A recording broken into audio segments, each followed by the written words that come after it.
Olá, caríssimos! Hoje vou falar não sobre um livro, mas sobre um relatório extremamente importante que acabou de sair, um relatório da Unesco, que é esse aqui, é um relatório de monitoramento global da educação, se chama Tecnologia na Educação, traduzindo, né, uma ferramenta a serviço de quem? Eu achei extremamente importante esse relatório porque ele vai falar sobre um tema que a gente tem pensado bastante aí, todos nós professores, pais, né, enfim, nós que estamos até como alunos mesmo, né, envolvidos aí na questão da aprendizagem, na questão da educação. Acho que é um relatório que vem bem a calhar para fomentar um pouco mais até dessas discussões sobre tecnologia na educação, né? Então eu gostei bastante desse relatório, ele é bem extenso. O relatório total ele tem 435 páginas em inglês e no site da Unesco você pode baixar tanto o PDF dessa versão em inglês quanto o resumo, que tem ali em torno de 35 páginas, já dá para você sentir um pouquinho do teor desse relatório. Tá? Então eu acho que ele é fundamental para quem trabalha com educação ler sobre, dar uma olhada nesse relatório. Né? A foto da capa é bem interessante, que já tem uma estudante, né, ali, uma sala de aula em Manaus. E o relatório ele vai destacar, né, uma das coisas principais é a importância de a gente viver com e sem a tecnologia digital. Né, tirar o que é necessário dessa abundância de informações que a gente tem, né, mas sem ignorar o que não é necessário, né, deixar de lado, permitir que a tecnologia ela apoie, mas ela não substitua a conexão humana. Isso é bem legal, que eu gostei da ênfase que é colocado desde o início nesse relatório, né, que ela apoie, mas não substitua a conexão humana. Né? Segundo o relatório, né, e a gente sabe de vários estudos, o ensino e a aprendizagem eles se apoiam na conexão humana. Isso é fundamental. Eu já até aqui no canal tenho colocado vários vídeos, né, falando sobre isso, sobre essa importância da conexão, inclusive vários estudos filosóficos falando da importância da conexão humana. Michael Polanyi é um autor que eu gosto muito, menciono bastante aqui. Ele fala bastante sobre isso. Então, são vários filósofos da tecnologia, vários neurocientistas que vão apontar da importância da conexão humana. Então, isso tem que ser, isso é uma base fundamental que já vai desde o começo, já no início, já é colocado disso no relatório, né? Então, o foco para eles tem que ser em quando você for implementar uma tecnologia. Eles não são contra a tecnologia, não são. O relatório não vai apontar que tem que ser abolido, mas vai colocar alguns problemas com relação à implementação da tecnologia. Mas quando você for implementar a tecnologia, você tem que. O objetivo tem que ser melhorar, né, a aprendizagem, não, né, os inputs digitais, quer dizer, colocar mais e mais tecnologia e aí a gente vai ver no futuro se isso vai dar resultado. Não, a gente vai pensando, né, sobre isso já, né, com esse objetivo de melhorar a aprendizagem, mas saber que não adianta partir desse pressuposto de que você vai substituir os professores. Isso é uma grande falha, um grande erro que muitos, até governos, têm caído nessa falácia até, de que a gente pode substituir os professores e todo mundo vai ter aula online só e tal. Isso não vai funcionar. A gente viu muitos problemas durante a pandemia, né, com aulas só virtuais para as crianças e adolescentes, e eles sofreram muito, mesmo adultos sofreram muito com isso. Né? Você pode, com certeza, auxiliar com aulas virtuais, mas não dá para substituir. Então, já no prefácio da Audrey Azoulay, que é ex-ministra francesa, hoje ela é diretora-geral da Unesco, no prefácio ela já coloca isso. Né? Nenhuma tela pode jamais substituir a humanidade de um professor. Eu gostei muito dessa ênfase. Tá? Então ela já vai mencionar alguns problemas que vão ser esboçados ao longo desse relatório, né, de três questões, algumas questões principais, né, as desigualdades educacionais que se tem, em todo acesso e tal, e atenção também, isso eu gostei dessa chamada de atenção, para o crescente papel dos interesses comerciais e privados na educação. Né, que às vezes a gente acha que a educação privada ela só está pensando no benefício e a gente tem que ver, né, que eles estão muitas vezes mais interessados em ganhar lucro, em ter lucro. né, obter lucro. E eles não estão tão interessados, né, na evolução aí do desenvolvimento educacional mesmo, na questão da aprendizagem. Então é para a gente olhar isso. Não que todas as escolas particulares sejam maléficas, mas tem que ver que muitas vezes no mundo, isso eles estão, é um relatório global, né? No mundo a gente vê esse impacto de interesses comerciais e privados que estão, né, levando a educação para alguns lados problemáticos, né? Então a tecnologia, quando ela for inserida, ela tem que ser vista como um meio e nunca como um fim, né? Um meio de se obter um melhor aprendizado, né? Então eles vão falar já no início do relatório, vai ser apontado que existem poucas evidências sólidas ou imparciais sobre o impacto da tecnologia educacional. Isso ainda é raro, tanto para bem quanto para mal, né? No sentido de mau impacto, bons impactos. São ainda muito poucos, precisam ser produzidos mais, né? Então, por exemplo, com relação a impacto da tecnologia digital na educação, você vê que no mundo inteiro ainda tem muitas poucas ênfases sobre isso. Pesquisas relacionadas diretamente com isso. E boa parte das evidências, o relatório traz, são produzidas por aqueles que estão tentando vender essas soluções tecnológicas. Então, isso é problemático, né? A tecnologia também é outro ponto. A tecnologia aumentou de forma dramática o acesso a recursos de ensino e aprendizagem. Isso é um ponto muito bom, né? Que você tem mais acesso a ferramentas educacionais diferentes, né? Desde a gente ter aqui o Duolingo, até a gente ter os cursos, né, de online massivos, né, os MOOCs conhecidos aí. Você tem vários acessos a cursos no mundo inteiro. Então, né, isso é interessante. Só que a tecnologia, ela deveria se concentrar mais em resultados de aprendizagem e não em contribuições digitais, né? Então, por exemplo, vamos lá colocar, às vezes vem esse solucionismo técnico, né? Solucionismo tecnológico. Vamos colocar laptops nas escolas, vamos dar tablets para as crianças e tal, né? E aí você vai ver que tem alguns estudos que mostram que não teve uma melhora na aprendizagem. Não adianta você encher de tecnologia, né, e as crianças não estarem tendo um desenvolvimento melhor, né? Então, tem que alguns lugares, por exemplo, no próprio Estados Unidos, né, teve pesquisas mostrando que, né, não teve uma melhora educacional, né? Então, assim, não adianta você colocar muita tecnologia, não necessariamente. Você tem outras formas também de melhorar o ensino. Se o objetivo é melhorar o ensino, né, a gente tem que repensar como a gente está empregando tecnologia em sala de aula, como é que a gente está empregando tecnologia nas escolas, né? Pode ser que não precisamos mais tecnologia, a gente pode ter outras formas, né, de se pensar. Então, muitas vezes a tecnologia é esse tampa-buraco, né, usado, né, mas não se olha nos custos a longo prazo.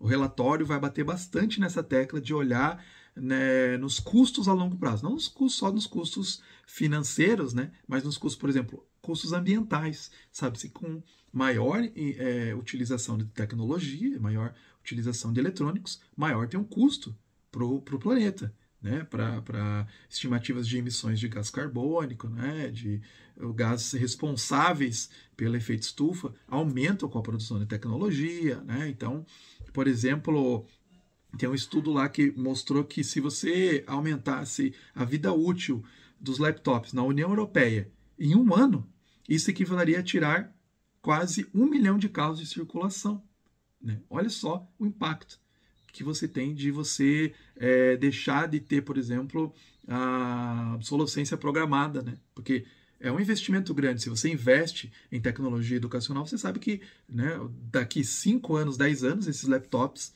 menos até, né, a gente sabe, os laptops já estão arcaicos, né? Então vai ter que ter um reinvestimento. Isso gera um impacto grande. Tem que ser repensado nisso. Não que não podemos investir, mas tem que pensar nesses impactos, né? Tem que pensar no impacto nos orçamentos nacionais, né? Eles estão falando isso, para já se pensar nisso, né? Então vamos migrar para a aprendizagem digital, né? Então como que vai ser isso a longo prazo, né? Então é um problema a ser pensado antes de sair, né? Pensando que a tecnologia é uma solução.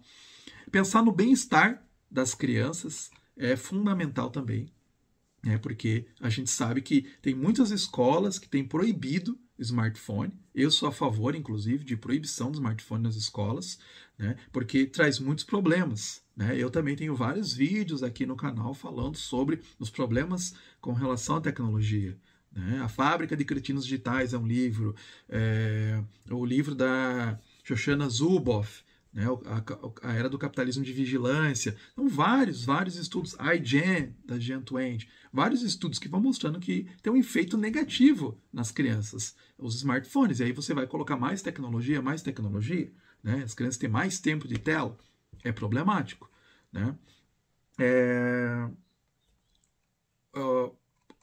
Então, assim, será que a tecnologia ela será capaz de ajudar a resolver os desafios mais importantes da educação? O relatório coloca aqui um dos pontos principais, 3 principais desafios com relação, desafios globais, a gente pode pensar também localmente, né? Então leia o relatório pensando globalmente e aí tenta pensar localmente como que está no nosso contexto, no contexto do Brasil, às vezes no contexto da sua cidade, né? Então eles vão falar sobre 3 principais desafios e se questionam, será que vai ajudar mais tecnologia? Vão ajudar nesses 3 desafios? O primeiro é igualdade e inclusão. A gente sabe que nem todo mundo tem igualdade de acesso, nem todo mundo é incluído no meio educacional e pensar digitalmente, né? O acesso a questões digitais. Será que todo mundo vai ter acesso igual? Né? Se você vai melhorar a igualdade de acesso se você colocar mais tecnologias? Né? Será que você vai, né, trazer essa maior inclusão? Outra, qualidade, né? A gente sabe que a qualidade também é um problema, né, que a gente tem no Brasil, por exemplo. Se a gente imaginar, né, dependendo das escolas, a gente sabe. Né, eu vim de contexto de escola pública e eu sei que a qualidade é ruim. É inferior. Então, assim, será que eu colocar mais tecnologia na escola pública, eu vou melhorar a qualidade dela necessariamente? Não sei, talvez a gente pudesse pensar em outros elementos, né, que a gente pode melhorar antes de querer sair nesse investimento. Ou mesmo, vamos pensar em escolas particulares, né, só escolas particulares. Será que, né, só colocar mais tecnologia a gente vai melhorar a qualidade do ensino? É de se pensar, tem que pensar antes de sair para essa correria, né, de tecnológica e desenfreada. Né? Eles falam bastante sobre os objetivos do desenvolvimento sustentável. Né? Será que a tecnologia tem ajudado nesses objetivos, né, com relação à educação? E a questão da eficiência, né? Será que a tecnologia, será que os professores vão ter um trabalho melhor, vão ter uma facilidade maior, né, com a questão de até desenvolver o conhecimento de sala de aula a partir com essas tecnologias?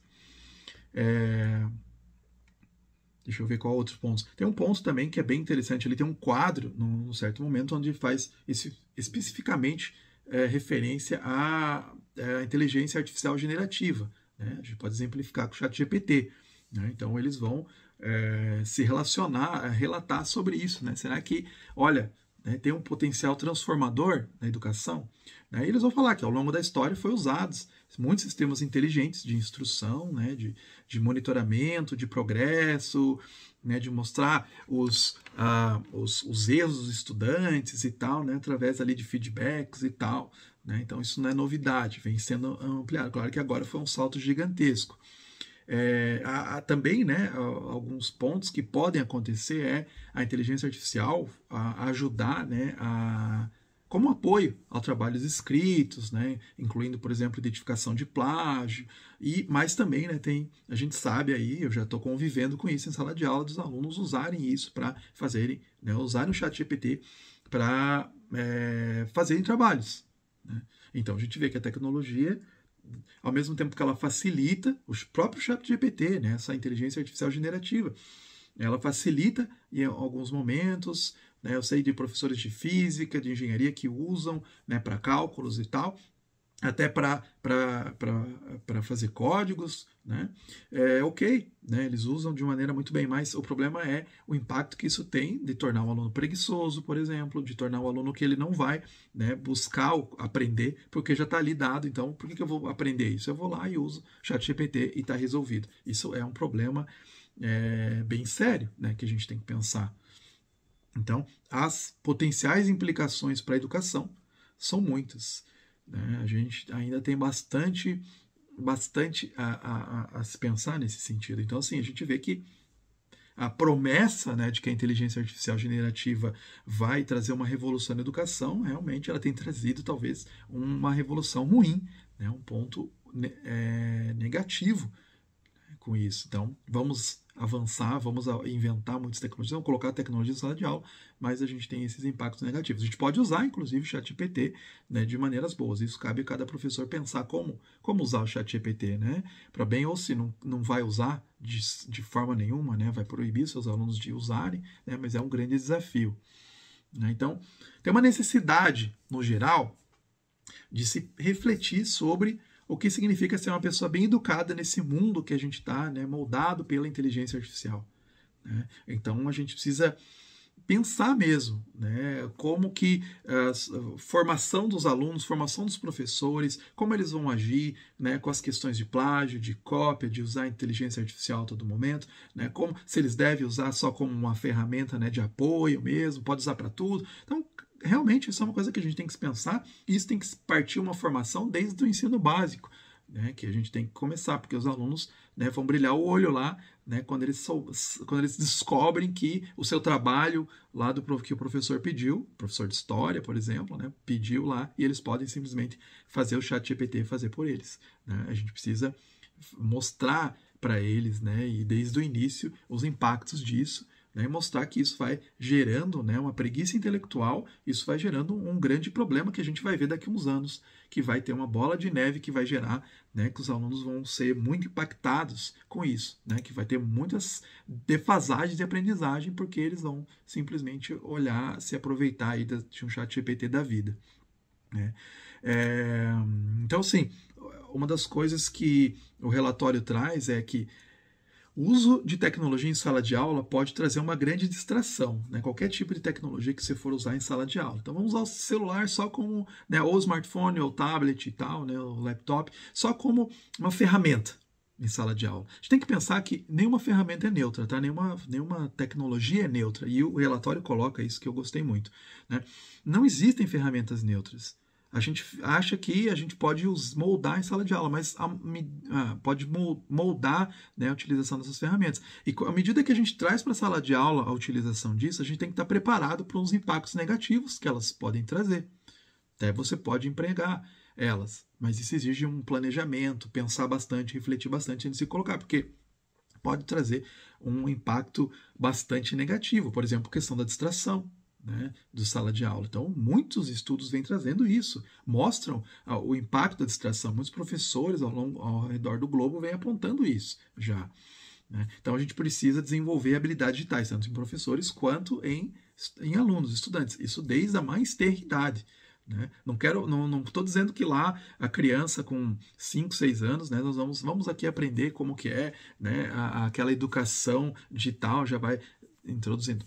Nós vamos tratando com eles, né? Eu acho que crianças até, né, tem que ser reduzidos ou nem ter acesso a telas, mas a gente vai apontando como que, né, você tem que lidar com isso, tá? Como você tem que lidar com a tecnologia, com vários problemas, né? Questões de fake news, de cyberbullying, de conteúdos que você não deve acessar, tudo isso acho que é extremamente importante de ser trazido já desde, né, sendo introduzido isso. Melhor do que introduzir tecnologia em sala de aula é começar a introduzir o pensamento, né, ou introduzir aulas de como você vai lidar com a tecnologia.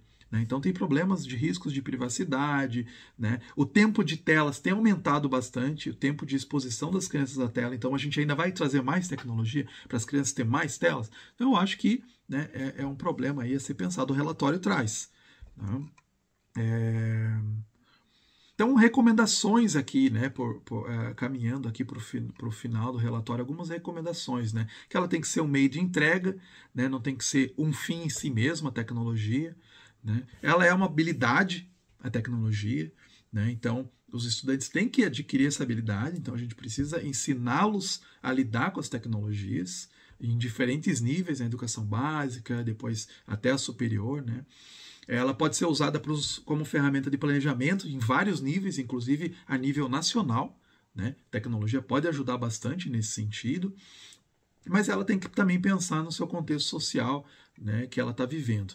Então, o relatório ele deixa bem claro que ele não quer focar demais na tecnologia, no nível educacional, mas também de que a tecnologia ela é neutra, né? Ela quer dizer assim, a gente tem outras formas de aprimorar o estudo que não necessariamente passa pela tecnologia, né?